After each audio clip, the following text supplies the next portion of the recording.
E hoje eu tô aqui com duas pessoas sensacionais que fazem parte aí do ciclo do futebol, do mercado do futebol, o Márcio Ferraz, meu companheiro de trabalho de Next, e o convidado especial de hoje, o Jonathan Pinheiro, árbitro de futebol da Federação Gaúcha e da CBF. O cara que arbitrou aí e apitou muitos jogos importantes na vida, ele vai falar um pouco deles aqui. Muito bem-vindo, Jonathan. Prazer estar com você aqui. Obrigado por estar aqui conosco. E, cara, fala um pouco aí do teu início de vida ali, de onde você veio, de onde você é e como é que você veio parar aí no futebol dentro das quatro linhas. Uma satisfação, né, Eli? Tá participando com vocês desse bate-papo, com o Márcio também aí. A gente poder estar trocando uma ideia, falando um pouquinho de futebol, de vivência, coisas que a gente adora, né?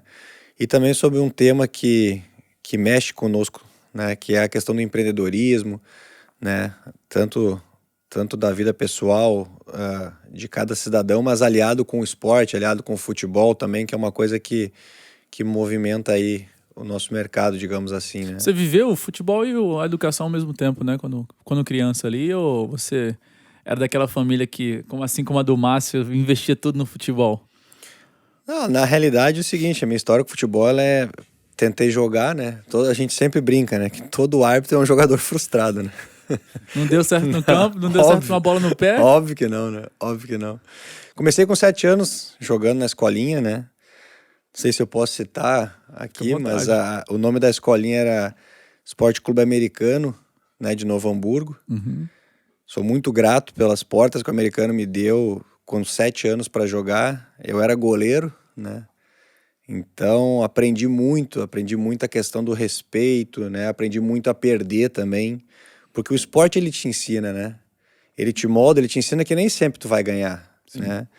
Então aprendi muito lá no americano, depois acabei passando por outras escolinhas, tive experiências aí e joguei aí dos 7 até os 17 anos. Foram 10 anos, treinamento árduo, muitas vezes viajava e não jogava, era banco, né? Mas isso tudo é um processo de aprendizado, né? E concomitante com isso, a gente foi estudando, né? Ensino fundamental, depois o ensino médio, né? E sempre estudando também em colégio público de manhã, à tarde o treino. Essa foi a vivência prática do jogo em si, né? Até os 17 anos. A gente vem de uma família mais humilde, uma origem um pouco mais humilde, né? Minha mãe me criou praticamente sozinha, tive o apoio dos meus avós, né?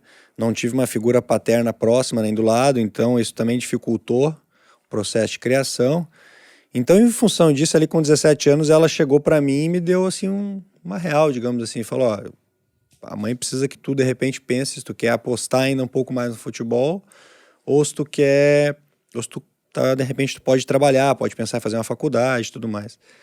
E aí eu não pensei muito assim na hora, na realidade, né? Acabei começando a trabalhar no comércio, trabalhava numa loja de calçados aqui em Novo Hamburgo, no centro da cidade. E logo depois, por volta de um pouquinho antes dos 19 anos, eu fiz vestibular na Universidade Fevale, passei no vestibular, passei para administração de empresas na época. Uhum. Mas por que administração de empresa, Jonathan? Tipo, já pensava alguma coisa ali? Já tava trabalhando com alguma coisa? Não, eu não tava, uma mas... influência? Não, eu não tava, mas em função de já estar mais ou menos 1 ano trabalhando no comércio, a venda ela te ensina muita coisa, né? A venda te ensina primeiramente a questão humana, de tu entender o que a pessoa precisa. Não Empatia, né? Não é simplesmente eu vender. Eu vou vender, sei lá, vou dar um exemplo aqui, um tênis pro Márcio, porque eu preciso pensar na minha comissão. Não, esse tênis vai suprir o que o Márcio precisa? Não, se esse não vai suprir, Márcio, eu não tenho tua numeração. Então, de repente, tem que procurar no mercado, que eu não vou ter para te oferecer. Sim. Então, assim, o processo de venda, ele foi me ensinando muito a se moldar, a questão da transparência, por exemplo, de tu oferecer para aquela pessoa o que realmente ela precisa, colocar ela em primeiro lugar e não tu. E aí tive oportunidade na loja, cara. Eu tava mais ou menos 1 ano, tava fazendo 19 anos, aí eu fui promovido a subgerente da loja, assim, porque precisava de um subgerente. O gerente saiu, o subgerente passou a ser gerente e falaram, vou te dar um voto de confiança e tudo mais, né? E aquilo me fez um amadurecimento maior e tudo mais. E aí acabei fazendo vestibular para administração. Lembro que foi muito bacana, assim, fiquei muito feliz quando eu entrei. E aí pensei, bom, agora vamos trabalhar para pagar isso aí, né? Aí tava indo pro terceiro semestre, pintou uma bolsa de um programa chamado ProUni, só que essa bolsa ela era só para licenciatura plena em educação física ou letras. Aí que era inglês, português ou espanhol, português. Cara, eu não vou fazer letras, cara. Não tem nada a ver com isso, cara. Aí quer saber? Eu vou tentar essa bolsa para educação física. Sempre gostei do futebol, me criei no futebol, administração eu posso pagar lá na frente, sei lá, vou pensar o que eu faço. Porque realmente era muito difícil, cara. A gente tinha um salário base do comércio, mais uma comissão ali, né? Mas era judiado, pegava o ônibus para trabalho, aquela coisa toda. E aí eu tentei a bolsa. Aí fiz o Enem, porque eu nunca tinha feito Enem, então me inscrevi pro Enem, fiz o Enem. E para minha surpresa tinham 42 vagas, eu entrei em 7º lugar. Que bacana. Então você era um estudante já ali... Não, eu me dediquei porque era o que a vida me ofereceu. A vida me deu aquela oportunidade, eu precisava abraçar ela. E aí eu consegui fazer o Enem. Passei, eu tive uma nota boa, daí aliaram com as notas lá, não me lembro agora como que foi o processo. Mas essa parte me marcou muito, que eu entrei em 7º lugar. Isso me marcou. E aí... Já viu seu potencial ali de que se você se dedicasse a alguma coisa, você conquistaria. Eu acho que qualquer ser humano, se ele se dedica, se ele, vamos dizer assim, entrar num outro assunto, mas uma questão de hiperfoco, se ele quer performar aquilo ali, se ele tá focado naquilo ali, pode ser que ele não consiga hoje. Sim. Mas se ele manter uma coisa chamada constância, lá na frente ele vai alcançar o objetivo dele. Às vezes demora um pouco mais e o pessoal desiste, né? Mas... se é aquilo que você quer realmente, cara... Nem tudo é no tempo que a gente quer, mas às vezes no momento que precisa acontecer, né? Perfeito. A gente quer hoje, mas não é hoje. Não tá pronto para isso hoje, talvez, né? Perfeito. Então, ganhei a bolsa, mudei da administração para educação física. E aí comecei a cursar, eu tinha a bolsa do ProUni, 100%. E aí fiz 2 semestres, e aí pintou uma seletiva dentro da Universidade Fevale, que ela tinha uma parceria com uma instituição do Canadá, chamada Jeunesse Canada Monde, que é em Quebec. Uma bolsa de estudo, 6 meses. Eu vou me inscrever para essa bolsa aí. Já tinha pensado em intercâmbio antes? Nunca saí de Novo Hamburgo. Aí pensei assim, essa bolsa aí... O que acontece? O que era a bolsa? Era um projeto chamado Projeto Rondon. Existia na Amazônia, no Mato Grosso, anos 80, né? Pelo que eu pesquisei na época. Assim, cara, o que é isso aí? Eu vou ficar 6 meses no Canadá trabalhando como voluntário, vou abrir mão da loja, que eu sou subgerente, tenho meu saláriozinho, tinha recém comprado uma moto, aí eu tava feliz e tal. Não sei, assim me inscrevi, fiz processo seletivo, prova. Aí não tinha inglês, um dos requisitos era não saber falar inglês, quanto menos se soubesse melhor, porque o projeto era para isso, para formar o cidadão, ensinar. E eram 10 vagas. E eu lembro que tinha umas 200 pessoas inscritas aproximadamente. Daí fiz o processo e tal. Depois na segunda etapa éramos psicotécnico e psicólogo e tal. Aí e fui passando etapas, assim. Aí chegou um momento que tinham 20 pessoas para 10 vagas. E a professora Cláudia, que era a orientadora, Cláudia Schmidt, da administração da Fevale, que era orientadora, falou: são 20 pessoas, tem 10 vagas. A gente vai fazer um processo rigoroso agora, infelizmente alguns de vocês vão acabar ficando na lista de espera, aquela coisa, tudo bem. Mas eu sempre acreditei em mim, cara. Sempre acreditei. Pensei, não, uma das vagas vai ser minha as vagas. Cara, fiquei em 11º. Fiquei como primeiro suplente. E o cara que ficou em 7º lugar, cara, tava se formando em fisioterapia, recebeu uma proposta para ir para São Paulo.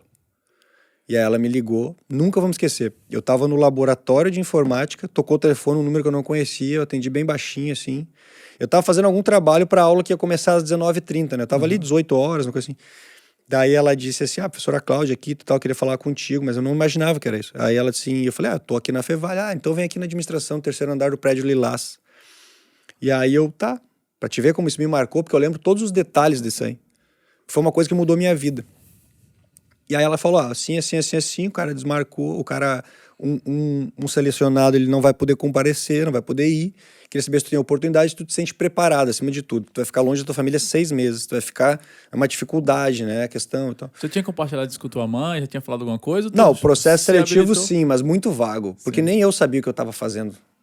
Com 19 para 20 anos ali, uma bolsa de estudos no Canadá de 6 meses. Tem umas coisas assim que aparecem na nossa vida e que meio que a gente não pensa com a cabeça, pensa mais com o coração. Assim, eu vou fazer isso aqui porque tem alguma coisa me falando pra eu fazer. Tipo assim, né, Márcio? E tu vê que quando a gente escuta a história do Jonathan, né? A pessoa que vence, né, Jonathan? Ela tem características muito parecidas, né? de comportamento, né? A questão da decisão ali que tu comentou, cara. Eu não tinha escolha. Foi a oportunidade que apareceu na minha vida. E eu tive que fazer o meu melhor com aquilo, sabe? E isso a gente escuta das pessoas que vencem, né? E a gente fala muito no nosso universo, né, Presida? Que não existe área, né? Existe a área do sucesso. Não importa se tu é um educador físico, se tu é um árbitro conceituado, se tu é um agente de captação, se tu é o presidente da empresa. Enfim, existe a área do sucesso, né? E tu estava comentando, né? Eu até vou aproveitar o gancho para falar, né? O nosso país hoje, o Brasil, ele tem uma questão de cultura ali, né? Onde a gente é ensinado desde pequeno, né? Que a gente pode ir até um determinado ponto, né? A gente tem uns limites ali pra gente chegar. Que a gente não pode alcançar algo mais relevante na nossa vida, né? E pra mim, de verdade, assim, sabe? O que falta no Brasil é a gente apresentar para as pessoas as oportunidades que a gente tem, sabe? As oportunidades de crescimento, né? As oportunidades que dependem só da gente, né? Da gente estar crescendo e conquistando algo relevante. Então, reparando, né, o que o Jonathan tá falando, cara, o teu comportamento, né, cara, mostra muito do porquê, né, cara, das tuas conquistas, enfim, de onde tu chegou. Mas continua aí, cara, que a tua história tá muito bacana. Não, e aí, basicamente, é bem isso que tu falaste mesmo, assim, e era uma oportunidade, né, uma cidade chamada Stephenville, que fica a 3 horas de Toronto, ao leste, e ela falou pra mim, assim, vai trabalhar como voluntário, né, vai receber alimentação, moradia, passagem, tudo. Cara, e tem um outro fato curioso, além de eu não falar inglês, eu nunca tinha, além de não falar nada de inglês, assim, não sabia 3 palavras, eu nunca tinha andado de avião, cara. É mesmo? Primeira vez. Foi a primeira vez, então foi Porto Alegre, Guarulhos. 20 e quantos anos? Foi em julho a viagem, eu tinha recém feito 20. Massa. Só que aí tinha um pepino nessa história aí também, que a gente fala pepino porque era um problema, eu tinha recém comprado um apartamento, cara. Tinha saído da casa da minha mãe em março, comprei dia 15 de março, então tinha saído ali por volta de 2 meses, sei lá, abril, maio, da casa da minha mãe, e tava morando sozinho uns 2 meses. Cara, eu vou deixar 6 meses fechado o AP, pagando prestação, de onde é que vai vir esse dinheiro? Ferrado, Cara, sério, tudo isso eu tive que pensar, sabe? Eu ainda jogava bola, eu lembro dessa história aí também. Eu jogava bola aos domingos na várzea, aqui no Novo Hamburgo. Uhum. Jogava por uma equipe aqui, eu era goleiro, e aquele dinheirinho da várzea ajudava nas contas também, sabe? Claro, uma amadorzinha. Então, jogava e... mas era pra fogo, cara, jogar no gol, foguete comia do lado ali, cara. E as expectativas do cara iam mal, né? Tava ganhando pra jogar ali. E aí acabou, tá, beleza. Falei, não, eu tenho muita vontade e tal, quero essa oportunidade. Fui um dos 10, assim, que a gente acabou viajando. A viagem foi dia 11 de julho, foi um dia depois da final da Copa do Mundo, da França com a Itália. Tu lembra de todos os detalhes, né? Sim, eu lembro que foi numa segunda-feira e a final que o Zidane deu a cabeçada lá foi no domingo, né? Sim. Nós viajamos na segunda, e entre a gurizada o assunto era esse, né? Então, assim, foi a primeira vez andar de avião, primeira vez saindo do Brasil, foi algo espetacular pra mim. Foi muito bacana, assim, ter essa vivência, né? E voltamos dia 20 de dezembro. Foi uma experiência rica demais, assim. Fiquei 5 meses e meio, voltei falando inglês praticamente fluente, o francês aprendi bastante, porque eu conheci um professor chamado Carl McNiven, que ele lecionava francês na escola para as crianças, né? Então ele me falou, ó, toda terça e quinta, das 6 às 8, tem francês na biblioteca para a comunidade. A cidade tinha 7 mil habitantes, uma cidade pequenininha. Então, assim, tem francês para a comunidade, o pessoal vem e faz as aulas, se tu quiser participar. Cara, olha o tamanho da dificuldade. A aula era em inglês, pro francês. Só que no meio disso eu tinha que pôr o português para mim. Sim. Então, se ele falar uma palavra em inglês que eu não sei, não vai me adiantar nada, porque eu não conseguiria chegar no francês. Nem sabe o que é, assim. Entende? Então, assim, eu tinha essa barreira no meio, mas vamos lá. Tudo era aprendizado, tudo era legal. Pô, ele me levou para andar de trator, aqueles da neve. Virei amigão do professor, foi muito legal. E a escola, né, no Canadá, assim como é nos Estados Unidos, ela começa às 9 da manhã e termina às 3 da tarde, com 1 hora de intervalo para o almoço. Após as 3 horas, eu ficava sempre ajudando na escola, lá, uma escola Stephenville Middle School era o nome, né, crianças de 12 a 14 anos. E aí, chegava o professor um dia e falei, eu estudo educação física no Brasil, assim. Queria saber se não podia te ajudar nas aulas de educação física. Ela, na parte curricular não pode, mas pós a aula, o pessoal tem atividades todos os dias, alguma coisa. Ou badminton, Cara, não sei lá o que é badminton, Não cara. sabe nem as regras do jogo. Não sei nem o que é. Beisebol, sabia nem pegar no taco, velho, pra rebater. Sim. E aí ela disse assim, não, mas fazer o seguinte, começa ajudando no vôlei. Aí comecei ajudando no vôlei. Cara, não foi assim eu que pedi isso, mas a professora fraturou o pé, cara. E eu tive que assumir a turma de vôlei. Estavam umas 2 semanas ali, eu acho, e ela se lesionou. As crianças tinham que idade? De 12 a 14. E aí treinei a equipe, participamos de torneio, foi bem legal. Foi uma experiência muito rica, assim, porque nunca mais pude voltar lá.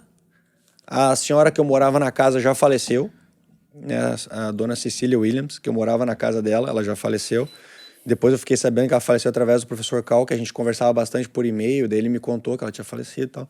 Então, assim, eu lembro como se fosse hoje, cara, no centro da cidade, como que é a biblioteca, a escola, né? Eu lembro de flash das coisas, isso nós estamos falando uma coisa de 15 anos atrás.